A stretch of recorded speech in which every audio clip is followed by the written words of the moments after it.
Yang dikatakan puasa itu apa coba? Ndak, ini latihan jadi ahli fikih. Yang dikatakan puasa itu apa coba? Menahan. Umumnya orang kan menahan lapar dan minum dari fajar shadiq menjadi sampai terbenamnya matahari. Nah sekarang pertanyaannya, kalimat menahan apa? Lapar dan haus itu maknanya itu kan sebetulnya masih salah. Redaksi itu salah. Karena juga nggak boleh hubungan intim, nggak boleh memasukkan apa saja ke lubang dan sebagainya dan sebagainya. Terus lalu batasannya sampai matahari terbenam. Ada beberapa daerah yang terbenamnya matahari itu tidak wajar. Sampai misalnya siangnya itu 22 jam. Atau kebalikannya, nggak ada matahari terbit, nggak ada matahari tenggelam, kayak di kutub. Sehingga saya berkali-kali bilang, ulama Indonesia itu kenapa alim? Itu ya diantara faktornya itu ada unsur kebetulan.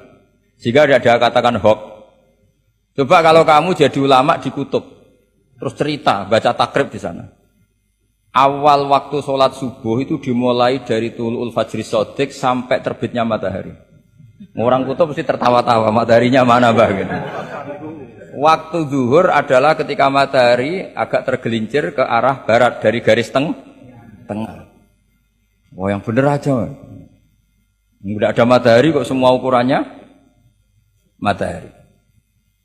Sehingga dalam ilmu falak astronomi diterangkan daerah yang enggak diliwati khotul istiwa, kalau dalam bahasa Indonesia disebut katulis istiwa, itu sebenarnya dari ilmu falak Arab, itu namanya khotul istiwa. Khotun itu garis, istiwa itu garis tengah. Khotul istiwa, terus jadi bahasa Indonesia katulis istiwa. Kayaknya tidak mungkin lah orang Indonesia pertama ahli falak, mesti yang ahli dulu itu orang Arab, karena ilmunya dari Arab. Jadi dari kulaan terus dijadikan bahasa sendiri apa? Katulistiwa. Karena kita ngaji di Indonesia, kebetulan Indonesia termasuk daerah yang dilewati apa? Katulistiwa. Sehingga waktu kita normal, trennya ya 12 sama berapa? 12. Nanti ada masalah itu misalnya kamu tadi di kutub, lalu puasanya gimana? Apa dikonversi, tetap polanya 16 jam, terus konversi per antar sholat itu kira-kira berapa apa? Jam? Taruh saja misalnya kamu sudah duhur jam 12, ya trennya asarnya ya jam 3. Kan nggak mungkin habis duhur jam 12, asarnya jam 1. Karena polanya tafawutnya antara duhur dan apa? Asar itu 3 jam. Setelah duhur sama asar sama maghrib polanya juga 3 jam. Maka yang seperti ini mau tidak mau harus ada pengecualian. Ketika Rasulullah misalnya ngendikan waktu asar itu khina yakunu dhillus syai' mislahu terus waqalilan misalnya. Waktu asar dimulai apa? Dhillus syai' mislahu. Jadi kalau sesuatu 1 meter bayangannya 1 meter. Lah pas lebih sedikit itu berarti sudah waktu asar, kan gitu ukuran dulu kan nggak pakai jam.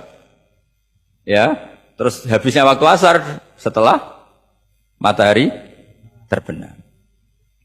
Tentu dawuhnya Nabi seperti itu momentumnya di mana?